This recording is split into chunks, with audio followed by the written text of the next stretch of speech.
তা আমি বলতে গিয়ে একটা কথাই বলবো, আজকে দক্ষিণ 24 পরগনার মানুষের কীর্তনের প্রতি এত অনুরাগ, সেটা আমার মহাপ্রভুর জন্য।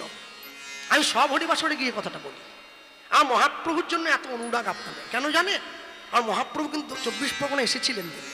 কোথায়? বারুইপুরে অনন্ত আচার্য ব্রাহ্মণের ঘরে দুরাত্রি ছিলেন মহাপ্রভু। সদাব্রত ঘাটে স্নান পর্যন্ত করেছেন। ভৈমী একাদশীর দিন উৎসব হয়, কীর্তন হয়, লক্ষ মানুষে গিয়ে স্নান করে সদাব্রত ঘাট বারুইপুর। তাই নয়, কীর্তন খোলার সামনে দিয়ে খোল বাজিয়ে কীর্তন করতে যাওয়ার সময় মহাপ্রভু শিকলটা ভেঙে যায়। জায়গাটার নাম হয়েছে কীর্তন খোলা, মহাশ্মশান, এখনো আছে। এমনি এমনি দক্ষিণ 24 পরগনার লোকে কৃপা পায়নি, আরো কৃপা আছে। কপিল মুনির আশ্রম, গঙ্গাসাগর, বহু বড় বড় মুনি ঋষিগণ চরণধুলি দিয়েছেন দক্ষিণ 24 পরগনা। শুধু তাই নয়, দেখবেন পৈলান থেকে ভাষা 14 নম্বরে আজকে আসার সময় দেখছিলাম একটা বড় মন্দির আছে, স্বামীনারায়ণজির মন্দির। স্বয়ং স্বামীনারায়ণজি দেখা করতে গিয়েছিলেন কপিল মুনির সঙ্গে।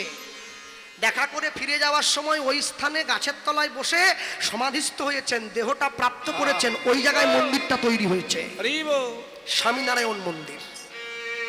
এমনি এমনি দক্ষিণ 24 পরগনার মানুষ কীর্তনের প্রতি এত অনুরাগী হয়নি, এটা বহু সাধুগুরু মুশরিশির অবদান আছে, তবে তো হয়েছে, নাহলে হতো নাকি?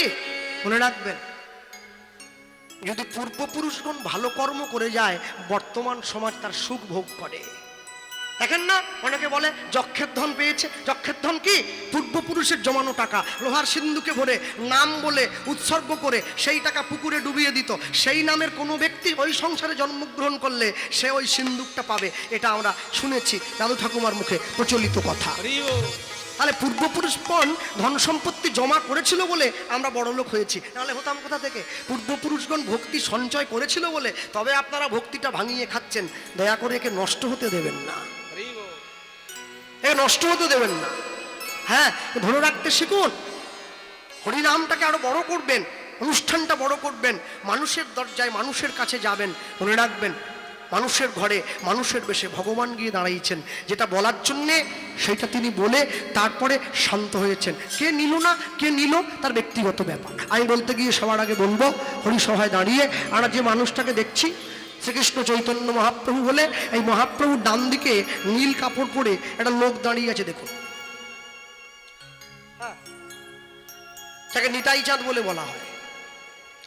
নিতাই চাঁদ মহাপ্রভুর থেকে 12 বছরের বয়সে বড়, একদিন দুদিনের নয়। আচ্ছা, 12 বছরের বয়সে বড় শুধু নয়, বাবা আলাদা, মা আলাদা, জন্ম আলাদা। মহাপ্রভুর জন্ম নবদ্বীপে, নিতাই চাঁদের জন্ম হয়েছে বীরভূম তারাপীঠ থেকে 11 কিলোমিটার দূরে, জায়গাটার নাম একচক্রা। মহাপ্রভুর পিতার নাম জগন্নাথ মিশ্র, মা সুচিরানী মিশ্র। নিতাই চাঁদের বাবা হারাই পণ্ডিত, মা পদ্মাবতী। বাবা আলাদা, মা আলাদা, তবু লোকে বলে গৌর নিতাই দুটো ভাই। কেন? রাম আর লক্ষ্মণ দুটো ভাই, কৃষ্ণ আর বলরাম দুটো ভাই, ওরাই কলিকালে গৌরান্বিতা। হ্যাঁ, আর মহাপ্রভুর কথা বলি, নিতাই চাঁদের কথাটা বাদ দিয়ে যায়। কেন বাদ দিয়ে যায়? নিতাইকে না হলেও আমাদের চলবে বলে ধরে নেই। কিন্তু না, যদি নিতাই না আসতো, নিমাইকে কি চিনত লোকে? নিতাই যদি না আসতো, মহাপ্রভুকে কেউ চিনত না। যেদিনকে মহাপ্রভুর জন্ম হলো, সেদিনকে নিতাই চাঁদ সংসার থেকে বেরিয়ে চলে গেল। সারা ভারতবর্ষের মাটি পায়ে হেঁটে ঘুরে বেরিয়েছে। আর ঘুরে এসে কোন দিন নবদ্বীপে এলো না, যেদিনকে মহাপ্রভু সন্ন্যাস হলো 24 বছর বয়সে, সেই দিনকে নিতাই চাঁদ সংসারে এলো। মহাপ্রভুর সামনে দাঁড়িয়ে মহাপ্রভুকে জানিয়ে দিল, ভাই, দক্ষিণ ভারতে গোপনে একটা সেবা হচ্ছে, রাতের অন্ধকারে রাধাকৃষ্ণের যুগল সেবা। তুই বৃন্দাবনে যা, বৃন্দাবন উদ্ধার কর, তবে তো মানুষে রাধা গোবিন্দের সেবা দিতে পারবে, তবে তো মানুষ প্রেম পেয়েছে, রাধাকৃষ্ণকে পেয়েছে, নাহলে পেত কোথায়? নিতাই চাঁদ সত্যের সংকর্ষণ, তার লক্ষণ, দাপড়ে বলরাম কলিত নিত্যানন্দ হয়ে দাঁড়িয়েছে। মানুষের দরজায় ভালোবাসা ভাগ করে নেওয়ার জন্য ছুটে এসে দাঁড়ালো। নিমাই যখন সন্ন্যাস হয়ে গেল, নিতাই চাঁদও সন্ন্যাস হয়েছে। মহাপ্রভুর হাত ধরে নিতাই চাঁদ সন্ন্যাস হয়ে চলে গেল। সচিমায়ের আদেশে বৃন্দাবনে যায়নি, পুরীধামে জীবনের বাকি দিনটা কাটিয়েছে। সমুদ্রের ধারে বসে মহাপ্রভু নিতাই চাঁদকে বলেছিল, দাদা কি তুমিও সাধু হলে, আমিও সাধু হলাম, দুই ভাই যদি সাধু হয়ে যায়, ও দাদা, বাংলার মানুষকে হরিনাম কে দেবে? দাদা, বাংলার মানুষ তো বুঝে নেবে, হরিনাম নিতে গেলে সাধু হতে হয়, এমনিতেই কেউ নাম নেয় না, আবার সাধু সর্বনাশ করেছে।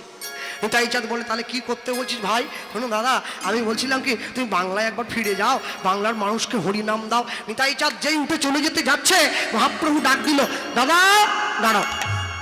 দাঁড়িয়ে পড়েছে। কি বলবি ভাই? বলছিলাম কি দাদা, শুধু হরিনাম দিলে হবে না, একটা কাজ করো। কি কাজ জানো? বাংলায় গিয়ে একটা বিয়ে করবে, সংসার করবে, ছেলে মেয়ের জন্ম দেবে, ওদেরকে সাথে নিয়ে হরিনাম দেবে, তবে তো বাংলার লোক বুঝবে সংসারে থেকেও কৃষ্ণ ভজন করা যায়। হ্যাঁ, নিতাই চাঁদ চমকে উঠলো। কি বলছিস ভাই? যারা 1 লক্ষ টাকা নিয়ে কীর্তন করে তারা মেয়ে পায়নি, আমি বিনা পয়সায় হরিনাম দেবো, আমি মেয়ে? হ্যাঁ, ভাবছো বসে চলবে কিসে? তুমি ভাববা কে? তোমার ভাবনা যিনি ভাবছেন তুমি ভাবো তাকে। মহাপ্রভুর কথা মতো নিতাই চাঁদ বাংলায় ফিরে এসেছে, বাংলার মানুষকে হরিনাম দিয়েছে, তবে তো বাংলার মানুষ মুক্তি লাভ করলো। আজকে ঘরে ঘরে হরিনামটা পৌঁছে গেছে।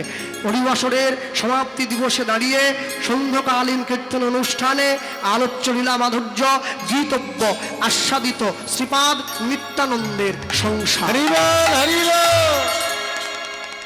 হ্যাঁ, কেউ খারাপ ভাবেন নি যেন যে খৈনি খেয়ে নিচ্ছে গায়ক। বাবা বলতেন যে মুখে হরিনাম হয় সে মুখ যদি বিড়ি তিরঙ্গা তামাক গুটকা সিগারেট শিখর বিমল কাটা খৈনি খায় তাকে মুখ বলেনি, তাকে বলে ভাগাড়। বিড়িও খাচ্ছ হরিনামও করছো, একটা করো হে ভাই, একসঙ্গে সবগুলো হয়। হ্যাঁ, যাক, বলতে গিয়ে বলবো সবার আগে হাতটা জড়িয়ে ধরেছে, ধরে মহাপ্রভু কি বললো? তুমি শোনো শোনো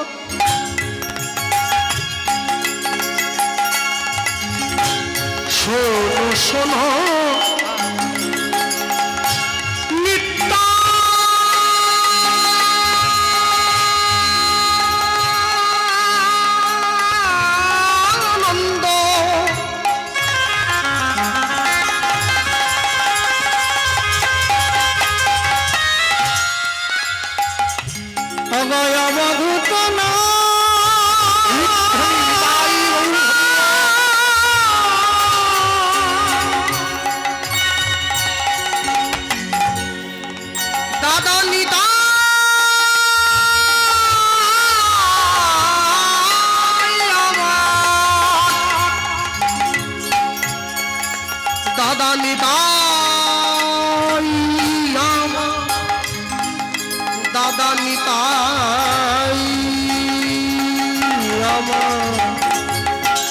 শোনো শোনো শোনো শোনো শোনো শোনো নিত্যানন্দ।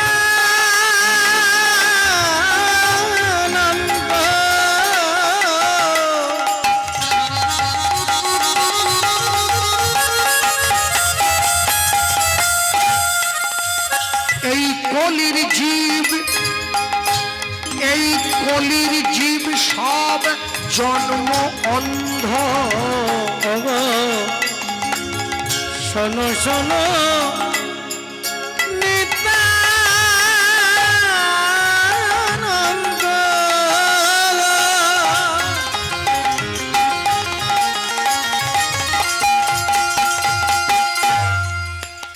এই কলির জীব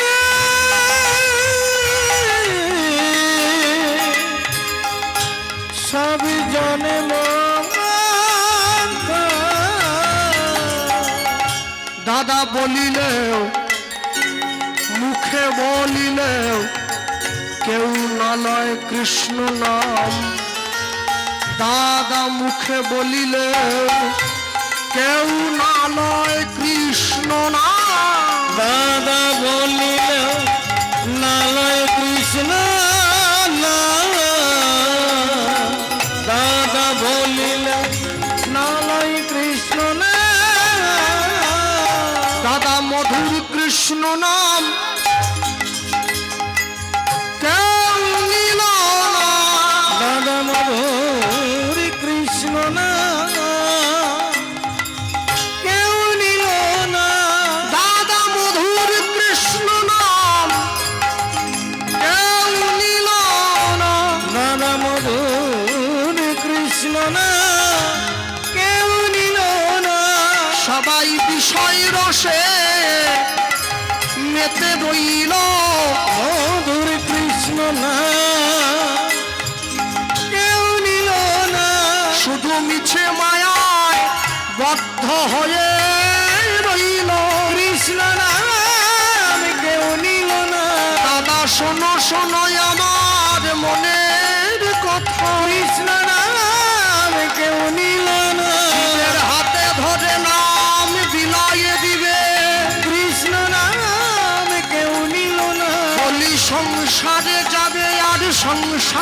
করিবে কৃষ্ণ নাম কেউ নিল না বলি এই আমার মনের কথা তাই হইল। এই আমার মনের কৃষ্ণ নাম কেউ নিল না কৃষ্ণ নাম কেউ নিল না দাদা বলিল নালয় কৃষ্ণ নাম দাদা বলিল নালয় কৃষ্ণ নাম প্রতি ঘরে ঘরে গিয়া করো এই ভিক্ষা কদকেই ভিক্ষা বলো কৃষ্ণ গাও কৃষ্ণ করো কৃষ্ণ শিক্ষা। তোমরা করো কৃষ্ণ শিক্ষা